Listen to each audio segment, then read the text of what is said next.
Apocalipse, capítulo de número 3, no versículo de número 14, eu quero dar e entregar a palavra do Senhor rapidamente nessa noite, para que nós possamos sair daqui crendo que Deus é fiel, mas Ele tem olhado para a nossa vida, como está a nossa situação, como está a nossa vida. Deus tem estado preocupado com algumas pessoas, Deus tem estado preocupado com alguns tempos, Deus tem estado preocupado com algumas vidas. E a palavra do Senhor no livro do Apocalipse, capítulo de número 3, versículo de número 14 em diante, ela nos diz assim: e o anjo da igreja que está em Laodiceia escreve: isto está dizendo aquele que é o Amém, ele que é a testemunha fiel e verdadeira. Sabe quem está dizendo? Não é homem, não é qualquer um, mas é o princípio da criação de Deus. Aquele que te conhece por dentro e por fora, aquele que te viu no ventre da tua mãe, aquele que te nomeou, aquele que sabe a tua entrada e a tua saída, aquele que conhece a tua história, aquele que viu o teu alto e baixo, aquele que viu o teu entrar e sair, aquele que te viu caminhar. Ele sabe, ele conhece, ele vê, ele entende, ele sabe de todas as coisas, e ele diz: eu mesmo sei as tuas obras. Ele olha para a igreja e ele diz: eu sei as tuas obras, e que neste momento tu não és nem frio nem quente. Ah, quisera eu que você fosse ou frio de vez, ou quente demais na presença do Senhor. Porque se tu fosse frio demais, chegaria eu com brasas vivas até o teu altar. Mas porque estás morno, muitas das vezes não tem tomado ciência de que sou eu o dono do templo, de que sou eu que quero comandar a tua vida e a tua história, diz o Senhor. Fala, Senhor, aleluia. Vamos até aqui. Senhor Jesus, nós estamos diante da tua palavra e da tua presença, e eu te peço, fala conosco, Senhor, mais um pouquinho neste lugar. Fala, Senhor, com aquele que está em casa, fala com aquele que está aqui. Obrigado, Senhor, por essa pancada de chuva que o Senhor enviou. Obrigado, Senhor, porque o Senhor tem selado, ó Pai, a nossa vida com a tua presença. Porque a natureza glorifica o teu nome, Jesus. Porque tudo que tem fôlego louva o teu nome, Senhor. Fala conosco. Querido, no versículo de número 20 de Apocalipse 3, ele continua falando e ele diz: eis que eu estou à porta e bato. Se alguém ouvir a minha voz e abrir a porta, eu vou entrar e vou cear com ele e ele comigo. Eu estava pensando, querido, em templos. E olha como a Bíblia fala de templos. Deus sempre habitou, sempre esteve em templos. No começo, os templos eram ao ar livre. Os primeiros templos de Deus no Velho Testamento eram templos sem cobertura.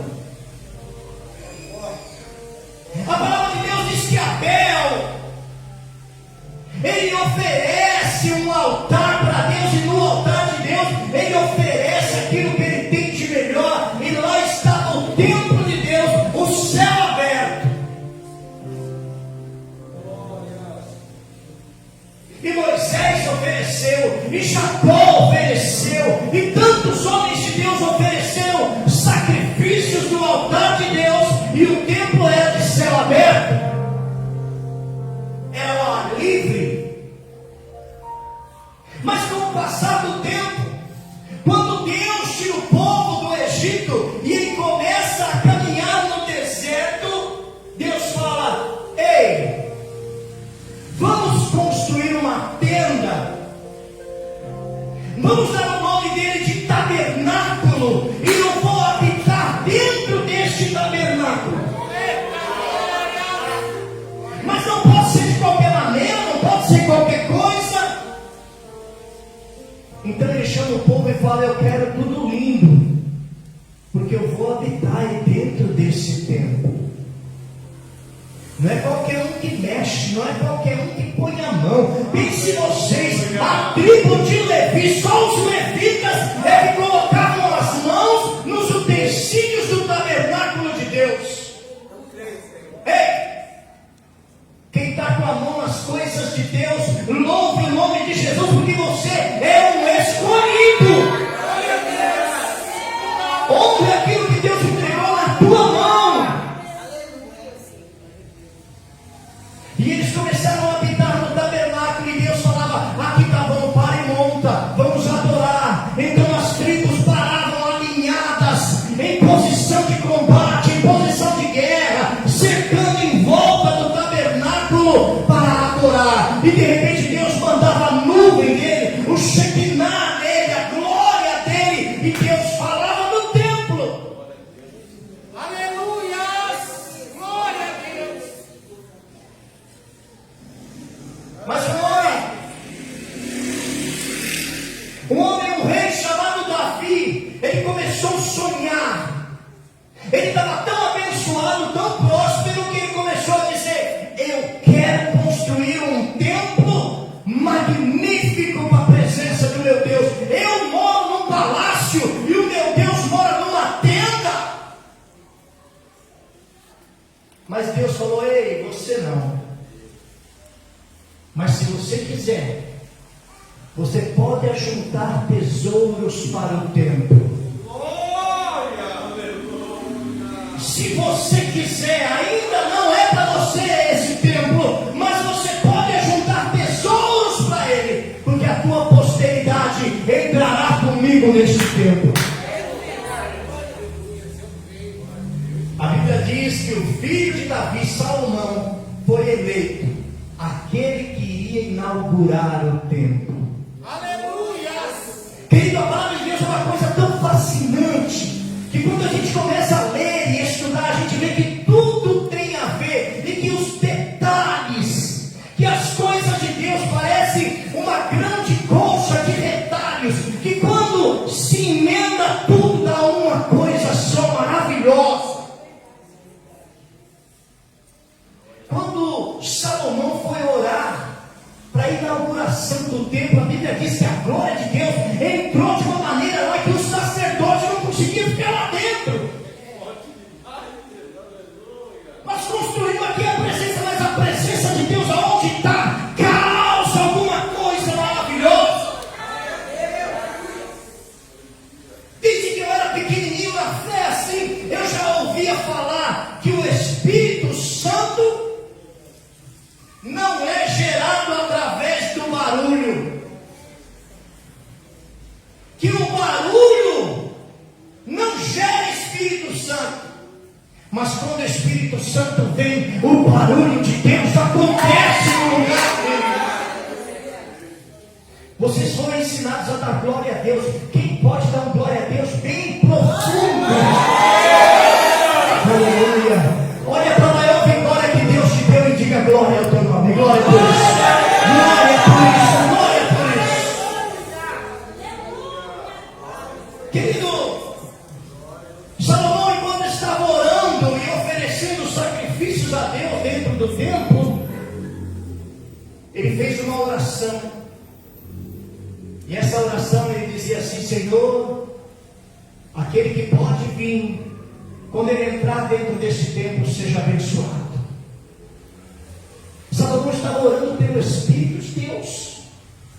Ele ele disse: Senhor, aquele que estiver longe daqui não conseguir chegar nesse lugar, mas se ele direcionar a tua vida para onde está esse templo, que o Senhor o abençoe lá de onde ele está. Querido, quando o povo foi levado do lugar do templo para o cativeiro na Babilônia, sabe, um homem de Deus chamado Daniel, que era um homem estratégico, um homem de Deus, que tinha contato com Deus, ele diz: aqui é a minha casa, deixa eu ver aonde que está direcionado o templo de Deus. Não posso ir lá adorar, então eu vou fazer uma janela aqui em direção ao templo de Deus. E a Bíblia diz que ele ora 3 vezes ao dia em direção ao templo de Deus. E Deus não consegue deixar de abençoar um homem chamado Daniel. Esse templo de Deus, Jesus conheceu. A Bíblia diz no livro de Lucas, capítulo de número 2, que Jesus é trazido pela sua mãe, pelo seu pai, depois de ter passado os dias. Ele é trazido e apresentado no templo. Um homem chamado Simão, ele já velho, já em idade, ele fala assim: eu tenho uma promessa na minha vida, a promessa na minha vida é que eu vou segurar o Salvador nas minhas mãos. E naquele dia, movido pelo Espírito Santo, ele vai até o templo. E quando ele chega no templo, lá vem José, e lá vem Maria, trazendo Jesus, e entrega na mão dele e diz: ora pelo meu filho. Quando ele segura Jesus na mão, a Bíblia diz dentro do templo, ele diz assim: eu já posso morrer em paz, as minhas mãos pegaram e os meus olhos viram o grande Salvador dessa terra. Naquele momento eu creio que o templo foi apresentado para Jesus e Jesus apresentado para o templo. Quantos creem nisso? E Jesus foi crescendo e ele vivia no templo, queridos. Jesus não saía do templo. E quando Jesus acaba de pregar, aí ele começa a ensinar a sua nova pregação, o seu evangelho. E ele começa a dizer: ei, eu vim nessa terra para inaugurar um novo templo. Eu vim aqui para inaugurar um novo templo. E ele começa a pregar e dizendo: ei, que agora adiante eu já não habito mais em templo feito por mãos de... Mais para frente, o profeta, aleluia, o discípulo servo de Deus, ele escreve: vós sois o templo do Espírito Santo. Somos o templo de Deus.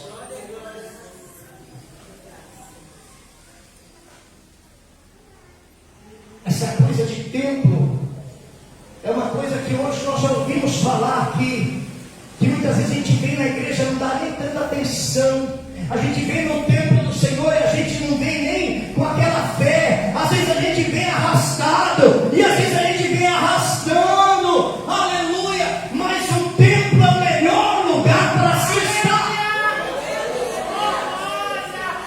O salmista disse assim: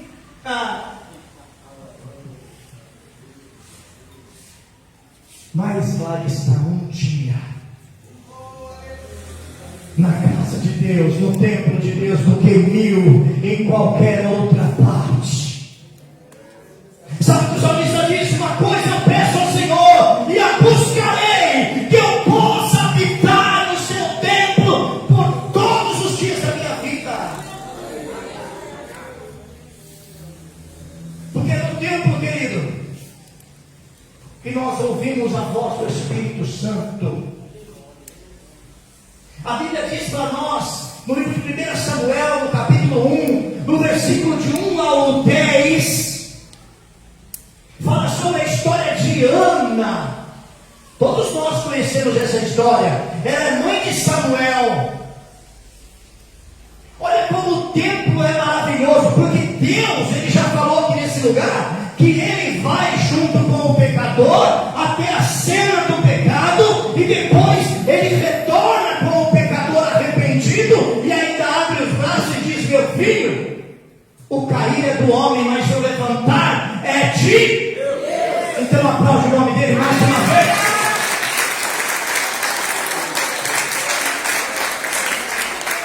A gente escolhe líderes, a gente escolhe pastores, mas quando a gente precisa mesmo falar com Deus, a gente tem que entrar no templo. Eu gosto mais da pregação do pastor A, do pastor B, eu gosto mais do louvor da equipe A, do grupo C, mas quando eu estou com a minha alma abatida, quando eu estou em perigo, de nada eu tenho falta, porque Jeová é o meu pastor e Ele habita no templo. Olha a cena em que Deus abre a madre de Ana. Ana é mulher de um homem chamado Eucana, que tem duas mulheres, uma chama Penina, a outra chama Ana. A Penina tem vários filhos, a Penina é dissimulada, a Penina zomba, a Penina não tem coração como a Ana, que Deus lhe fechou a madre. A Ana não pode ter filhos. A Bíblia diz que o Eucana, ele ama mais a Ana do que a Penina e do que qualquer outra coisa. E a Bíblia diz que eles vão todo ano no templo. E quando eles chegam no templo, olha quem são os sacerdotes: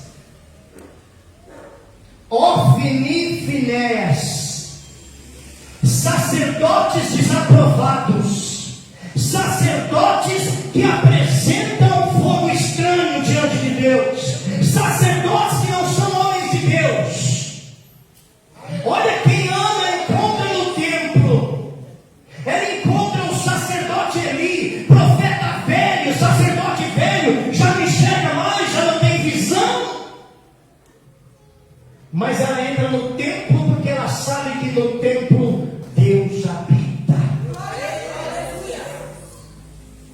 Quantos irmãos eu ouvi falar: não vou mais naquela igreja porque aquele pastor lá, ele fala e não vive o que prega, ele faz isso. Ei! Deus honra é a tua palavra, não é os seus pastores, não. Jesus mesmo disse: ai daquele que fizer vir o escândalo. Melhor para ele era amarrar uma pedra bem grande no pescoço e jogar no lago, para ele ir lá para o fundo. Amém? A Ana entra, e o Eucana, que é o marido, olha, aprende a isso.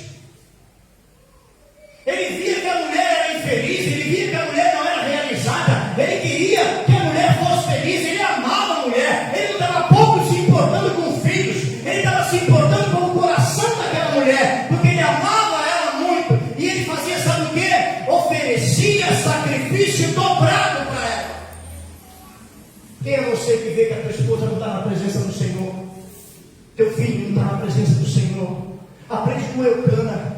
O Eucana fala assim: olha, nós não vamos lá para aquela igreja olhar para a placa, nós não vamos lá para aquela igreja olhar para a cara do pastor, se está de barba ou de bigode, nós não vamos lá na igreja, aleluia, para olhar para quem canta, se eles vestem sapato ou se veste chinelo. Nós não vamos olhar naquela igreja, nós vamos entrar lá naquele lugar e eu vou oferecer sacrifício em dobro para que você tenha paz, para que você seja feliz, para que você mude a tua história.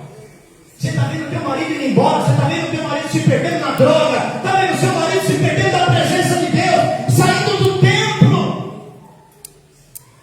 Continua oferecendo seus sacrifícios de louvores a Deus, mas por ele ofereça sacrifício dobrado. Aprenda com Eucana. Deus está falando nesse lugar.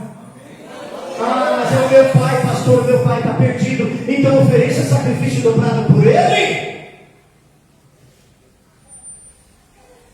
Você quer aprender com Eucana? Ana olha e começa dentro do templo a orar. Chega um momento que ela ora tanto, a Bíblia diz que ela só abre a boca. O cara não enxerga nada. Eu quero que você leia da tua casa, 1 Samuel, capítulo 1, do versículo 1 ao 11. O sacerdote velho, o Eli, não enxerga nada. Mas ele não enxergou a boca da mulher, só abrir e fechar.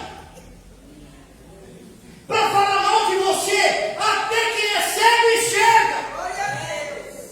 Para julgar a tua vida, até o cego vê o que você está fazendo.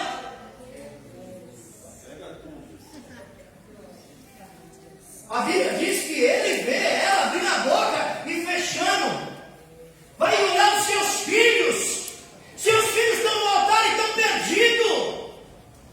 Você está olhando a irmã que está ali, o coração quebrantado, abrindo e fechando a boca.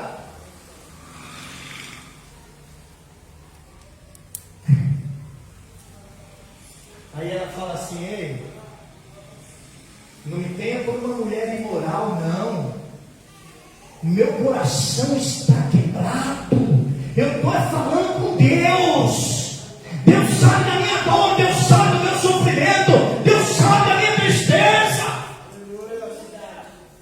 Deixa eu dizer para você, querido, não adianta você contar a sua dor para o irmão do lado, não adianta você contar a tua tristeza para o teu melhor amigo, para a tua melhor amiga. Eles não sabem o que é essa dor, mas Deus conhece a tua dor.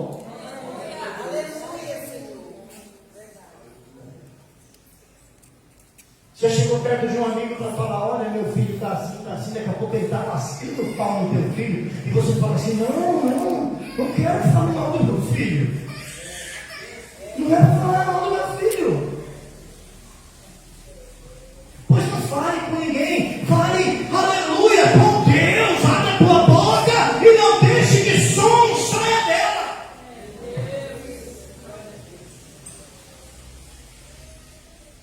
E ele então fala assim: me desculpa, que Deus então te abençoe. E Deus estava dentro do templo. Deus estava dentro do templo. Vou falar uma coisa para você: eu já vi muita gente falar assim: eu vou sair daquela igreja, porque aquela igreja está em pecado. Eu vou sair daquela igreja, porque aquela igreja está uma bagunça. Eu vou sair daquela igreja. Ei, se você é santo, não saia, fique. Se você se acha o último santo da igreja, não abandone o templo de Deus. Fique em oração.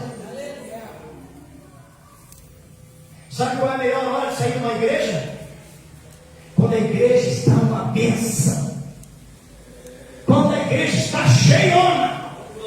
Quando a igreja está muito bem alicerçada. É a hora que você falar: estou indo ajudar uma garagenzinha que abriu ali do lado da minha casa. Aí você não quer sair. Você só quer sair quando está a briga, quando está a bagunça. Porque você acha que aquele lugar está em pecado. Se aquele lugar está em pecado, você é um santo. Fica ali. Até que Deus venha trazer a paz. Porque Deus não abandona o templo. Eu abandono o templo, homens, mulheres abandonam o templo, mas Deus jamais abandonou templo algum.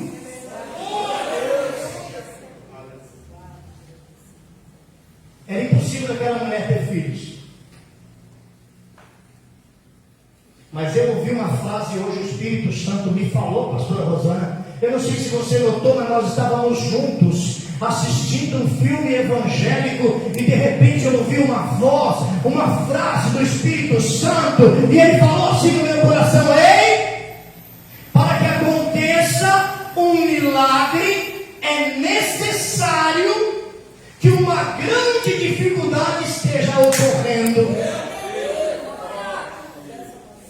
Para que o milagre aconteça, primeiro tem que ter uma grande necessidade. E para que um grande milagre aconteça, é necessário que a impossibilidade exista. É necessário que seja impossível para Deus fazer um grande milagre. O que é impossível na tua vida? É impossível, você acha? Olha para a tua família, olha para os teus filhos, olha para a tua história.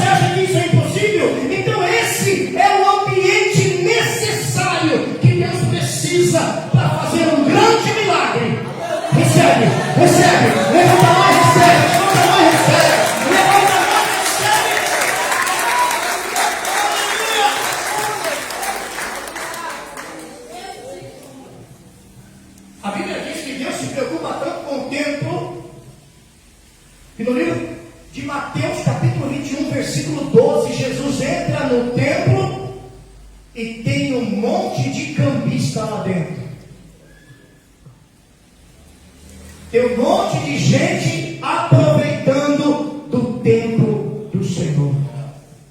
Tem um monte de aproveitador indo na fé dos outros, judiando da fé dos outros, se beneficiando da dificuldade dos outros para se sair bem. E Jesus entra lá porque ele fala: esta casa será chamada casa de oração e não covil de ladrões. Quantos creem? Eu já expliquei essa história, eu preciso explicar de novo para você que não conhece a história. A história é o seguinte: quem cometia um pecado tinha que ir no templo pedir perdão.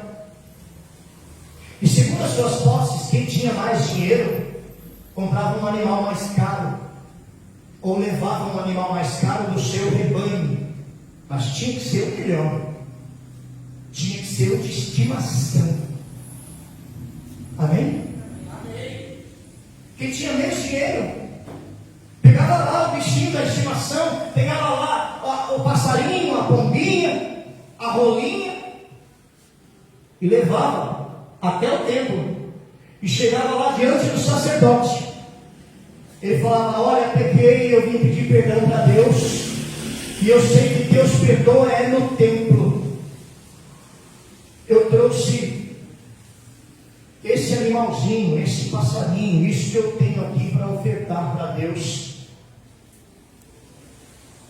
E então o sacerdote olhava e dizia: Deus, perdoe este pecador. E então a pessoa que trouxe o animal, ele colocava as mãos sobre a cabeça do animal, e ele presenciava o sacerdote passando a faca afiada no pescoço e degolando o animal, e o animal esteve no chão e morreu. Aquela sangreira no meio do altar, e disse: olha, um inocente morreu pelo teu pecado hoje. Isso era para ferir a alma do pecador, irmãos. Isso era para tocar. Ainda que o cara não tivesse contato nenhum com o animal, ele pega lá, aleluia, ele pega lá o bezerrinho lá no meio do pasto, é o mais bonitinho, o mais gordinho, vem cá. E ele vem caminhando no meio da estrada, dias caminhando para chegar no templo e apresentar diante do sacerdote. Ele para dar comida para o bichinho, ele para amarrar o bichinho para não fugir, ele cuida para que ninguém venha roubar aquele bichinho, nenhum animal, nenhuma serpente venha picar aquele bichinho. Ele cria um vínculo de amizade e de amor com aquele bichinho. E quando ele chegava lá dentro do templo, o sacerdote falava: põe a mão aí nessa criatura inocente, que eu vou matar ele pelos seus pecados.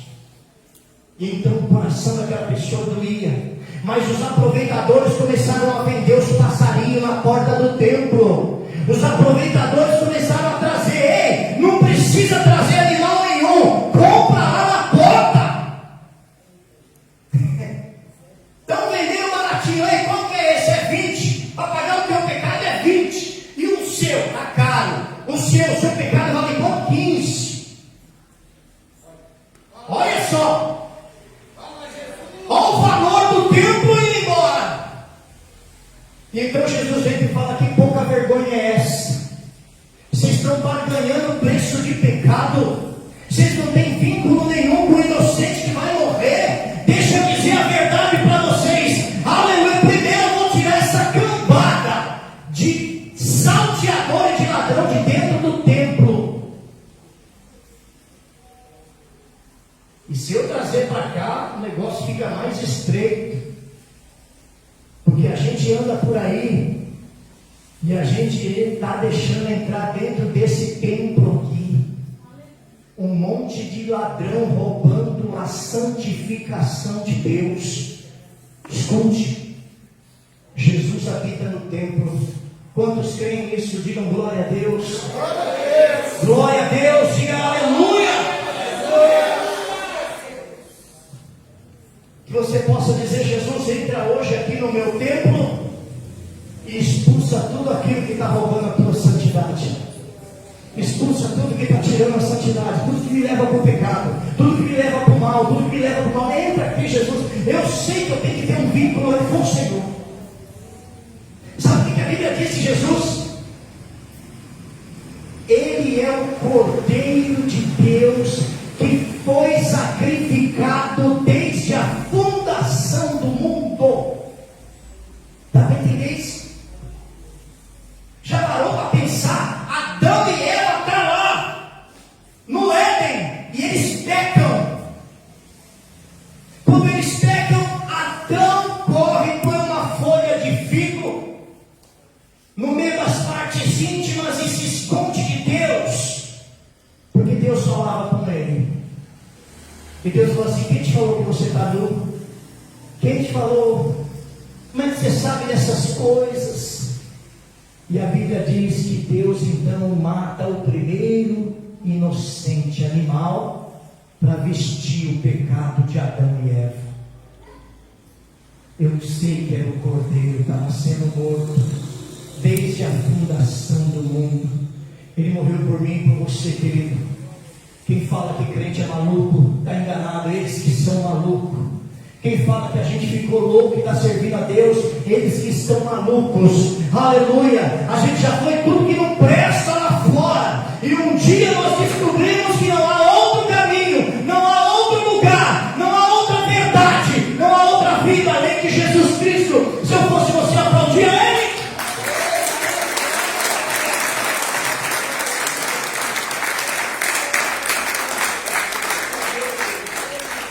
Eu estou caminhando para terminar. A Bíblia vai dizer para nós que é festa da Páscoa. Todo mundo está vindo de um monte de lugar, igual Salomão profetizou. E está vindo. A Bíblia diz que os parentes, os amigos, pegam ali, como a nossa pastora falou, pega o jeguinho, pega o burrinho, faz a carrocinha, sobe em cima da carroça e vai caminhando, porque eles vão adorar na Páscoa, lá no templo do Senhor. Sabe o que a Bíblia diz? Que José e Maria e Jesus, eles vão junto com a passeata. Eles vão até o templo. Está todo mundo feliz. Eles foram na festa da Páscoa. Eles comemoram, eles adoram, eles sacrificam. E na hora de voltar, eles vêm embora. A Bíblia diz que está todo mundo voltando. E aí o José, a Maria, está voltando, conversando, se alegrando. Passa o primeiro dia, passa o segundo dia. No terceiro dia, cadê Jesus? Ei, José, você viu Jesus? Não, pensei que estava com vocês. Vê se está lá para trás. E começa aquele desespero. Procura Jesus, procura Jesus. Estão voltando há 3 dias. E procura Jesus. Perderam Jesus e não sabia. Perderam Jesus e não sabia. Escute. É possível que a gente vá no templo, na igreja, adorar Jesus e na hora que volta, esquece, perde Jesus pelo caminho. Presta muita atenção para você não perder Jesus no caminho da tua vida. Presta atenção, está indo para a igreja, aleluia, adora, quando volta esqueceu Jesus. Cadê Jesus? Já pensou ficar 3 dias sem Jesus? É, não é, meu presbítero? 3 dias sem Jesus, já pensou? Tem tudo a ver. Falei que a Bíblia se encaixa tudo. O que a pastora Rosana falou? Ainda que uma mãe que esteja amamentando consiga esquecer o seu filho, mas Deus não esquece jamais. O pai e a mãe de Jesus, sabendo da promessa de Jesus, perderam ele. Que dirá eu e você, que somos pecadores? A gente perde Jesus fácil. Perde Jesus fácil no caminho da vida. Vocês estão entendendo a palavra de Deus? Glória a Deus, aleluia. É uma coisa terrível perder Jesus no meio do caminho, viu, irmão? Tem gente que começa uma bênção, entra pela porta da igreja dando glória a Deus e sai pelos fundos da igreja sem a presença de Jesus.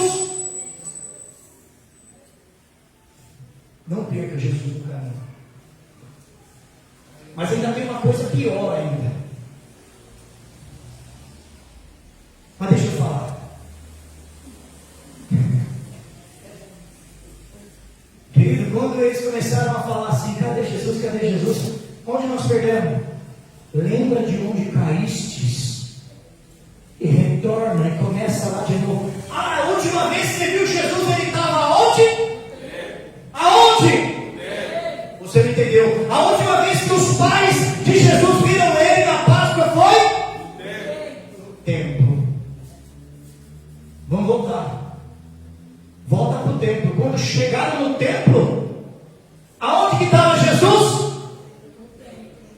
Porque ele nunca saiu do templo, irmãos. Jesus nunca abandonou o templo. Deixa eu falar para você que está me vendo aqui, que está me ouvindo aqui. Talvez a tua igreja esteja sozinho. Talvez você esteja sozinho. Um dia profetizaram na nossa igreja que a gente ia ficar só nós e as baratas. Disseram isso. E teve um tempo que nós ficamos sozinhos na igreja. Mas Jesus sempre esteve lá. E Ele nos abençoou. Deixa eu dar uma dica para você. Quando você se sentir perdido, sem a presença de Jesus na tua vida, corre para o templo. Corre para o templo que Ele está aqui. Corre para o templo que Ele está sempre lá. Está sempre lá. Está sempre lá. É natural a gente perder Jesus no caminho. O que não é natural é a gente saber onde a gente pode encontrar Ele e deixar de fazer. Então, cada vez que você se sentir perdido, venha para o templo. Jesus está aqui. Sabe o que eu gosto de dizer nessa igreja? Você não precisa ir na igreja segunda, terça, quarta, quinta, sexta. Embora nós temos culto quase todos os dias aqui. Não é a quantidade de culto que você frequenta que vai dizer o quanto você é crente ou não. Sabe o que é? É quanto tempo dura um culto dentro de você. É isso que vai dizer quanto você adora a Deus. Tem gente que só pode vir uma vez por semana, quinzena. E tem gente que está no tempo de vir todo dia, todo dia, todo dia. Porque ele, se ele não vir todo dia, ele perde Jesus. Seja lá o que for, não deixa Jesus se perder da tua vida. Crê nisso? E para encerrar para vocês, querida, a última coisa pior é essa que nós lemos. Apocalipse 3:20. Já pensou uma igreja cheia de pompa? Uma igreja pensando que era a melhor. E Jesus falou assim: eu sei a tua obra. E você é o maior morninho do momento. Você pensa que você está apavorando nas pregações. Mas eu conheço a tua temperatura. Aleluia. Você já passou no marcador de temperatura de Jeová? Falando nisso, eu já falei, o pastor Silvano, Elaine, a gente precisa comprar um marcador de temperatura para pular, né? Vê se vocês fazem uma cotação aí do mais barato e mais bonito para Jesus. Para a gente comprar. Quem tiver acima de 36,5, vai adorar a Deus lá fora, lá no posto de gasolina. Ou senão, vou mandar um obreiro ir lá orar. Se a febre abaixar, entra, senão fica por lá mesmo. Jesus conhece a nossa temperatura, irmão. Ele sabe quem está morno, quem está frio, quem está quente. Ele conhece. A gente pode esconder, mas Ele sabe exatamente como você está aqui hoje, nesse lugar. E não existe nada pior no mundo, pior ainda do que perder Jesus, é estar dentro do templo e Jesus do lado de fora. Você não entendeu? É você estar dentro do templo e Jesus do lado de fora, irmão. Sabe o que ele disse para esse povo que estava morno? Adorando a Deus, frequentando, era um culto abençoado, eles achavam, mas eles estavam mornos. E Jesus está do lado de fora. Se ele não estivesse do lado de fora, ele não falava para a igreja de Laodiceia: eis que eu estou na porta e estou batendo. Se vocês abrirem, eu vou entrar. Se vocês não abrirem, eu vou ficar aqui fora.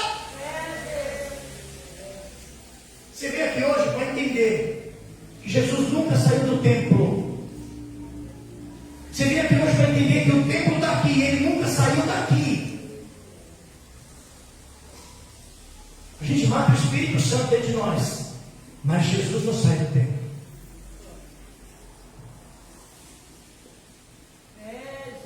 Está me entendendo? Está me entendendo? Deixa eu dizer para você que entrou aqui e não entendeu, ou você que está na sua casa. Você esqueceu de Jesus, mas a sua alma tem sede. E Jesus, sabendo de tudo, Ele está batendo na porta e falando: se você abrir a porta do teu coração, eu vou entrar aí nessa noite e eu vou morar com você, eu vou te alimentar, eu vou dar alimento para a tua alma, eu vou cear com você e você vai cear comigo. Sabe o que é isso, querido? A ceia é o momento mais sublime do cristão.